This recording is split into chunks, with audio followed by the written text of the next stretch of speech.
গোমাতা, যাকে আমরা গোমাতা বলে ডাকি। কিন্তু প্রশ্ন হচ্ছে, কেন গরুকে মা বলা হয়? শুধু কি সে দুগ্ধ দেয় বলে, না এর পেছনে আছে শাস্ত্র, ইতিহাস এবং বিজ্ঞান আর ভক্তি অদৃশ্য এক বন্ধন? আজ আমরা জানব গোমাতার মাহাত্ম্য, এমন এক কাহিনী যা শুধু গ্রামে নয়, ভগবানের আশ্রমেও শোনা যায়। হিন্দু ধর্মে গরু শুধুমাত্র একটি প্রাণী নয়, তিনি পূজনীয়। তাকে গোমাতা বলা হয় কারণ তিনি আমাদের দুগ্ধ দিয়ে লালন করেন। মা যেমন সন্তানকে বুকের দুগ্ধ দিয়ে বড় করে, তেমনি গরুও আমাদের জীবনের প্রথম খাদ্যদাতা। জন্মের পর আমরা মায়ের স্তন দুগ্ধ না পেলে গরুর দুগ্ধই পান করে বাঁচি, তাই তো তিনি মা। ঋগ্বেদে বলা হয়েছে গরু হল ধন, শান্তি ও পবিত্রতার প্রতীক। গো শব্দের অর্থ আলো, জ্ঞান ও পৃথিবী। শ্রীকৃষ্ণ নিজেও গোপাল রূপে গরু চড়াতেন। মহাভারতের অনুশাসনের পর্বে বলা হয়েছে, গাভী সূর্য সমা জ্ঞা গাভী ধর্ম স্বরূপিণী, অর্থাৎ গরু সূর্যের মতন জ্ঞানের প্রতীক, ধর্মের প্রতীক।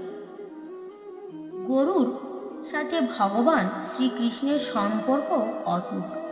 বৃন্দাবনে ছোট কৃষ্ণ গরুর পেছনেই ছুটেছেন, বংশী বাজিয়েছেন, গোপীদের সঙ্গে দধি দুগ্ধ ভাগ করেছেন। তিনি শুধু গরুর পালনকারী ছিলেন না, গরুর মধ্যে ঈশ্বরত্ব দেখেছেন। গরু মানে শান্তি, গরু মানে ভগবানের ছোঁয়া। গরুর দুগ্ধ, দই, ঘি, গোমূত্র ও গোবর, এই 5টি উপাদানকে বলা হয় পঞ্চগব্য। পঞ্চগব্যর ব্যবহার হয় হোম, যজ্ঞে, জন্ম মৃত্যু সংক্রান্ত আচার, শুদ্ধিকরণ ও গ্রহদোষ নাশী।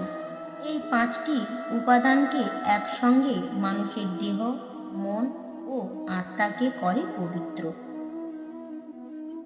গরুকে খাওয়ানো মানে শুধু করুণা নয়, তা এক বড় ধর্ম।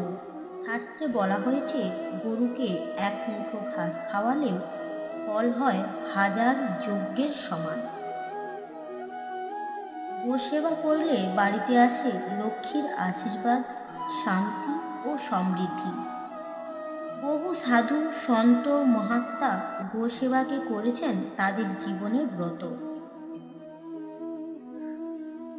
গোহত্যা কঠোরভাবে নিষিদ্ধ শাস্ত্রে। মনুসংহিতায় বলা হয়েছে, গোহত্যা কুফল বহন করে 7 জন্ম পর্যন্ত। আর হয়তো সেই জন্য অনেক রাজ্যে গোহত্যা আইনত অপরাধ। যে প্রাণী আমাদের এত কিছু দেয়, তাকে হত্যা করা মানবতার চরম অপমান। আধুনিক যুগে গরুর প্রতি আমাদের যে দায়িত্ব, আজকাল শহরে গরুকে দেখা হয় পথের প্রতিবন্ধকতা হিসেবে, কিন্তু গরু আমাদের ঐতিহ্য, বিশ্বাস আর সংস্কৃতির প্রতীক। আমাদের দায়িত্ব গরুকে সুরক্ষা দেওয়া, গোশালা তৈরি করা ও গরুর সম্মান রক্ষা করা। মাটি যেমন মা, তেমন গরুও আমাদের মা। ভগবান যেমন দেখেন ভক্তের হৃদয়, তেমনি গরুও অনুভব করে ভালোবাসা। তাই আসুন গরুকে মা বলে সম্মান করি, মন দিয়ে, প্রাণ দিয়ে এবং ধর্ম দিয়ে। আপনাদের যদি এই ভিডিওটি ভালো লেগে থাকে, তাহলে লাইক, কমেন্ট, শেয়ার করতে ভুলবেন না। আপনি যদি এই চ্যানেলটিতে নতুন হয়ে থাকেন, সাবস্ক্রাইব করে পাশে থাকুন। জয় গোমাতা, জয় শ্রীকৃষ্ণ।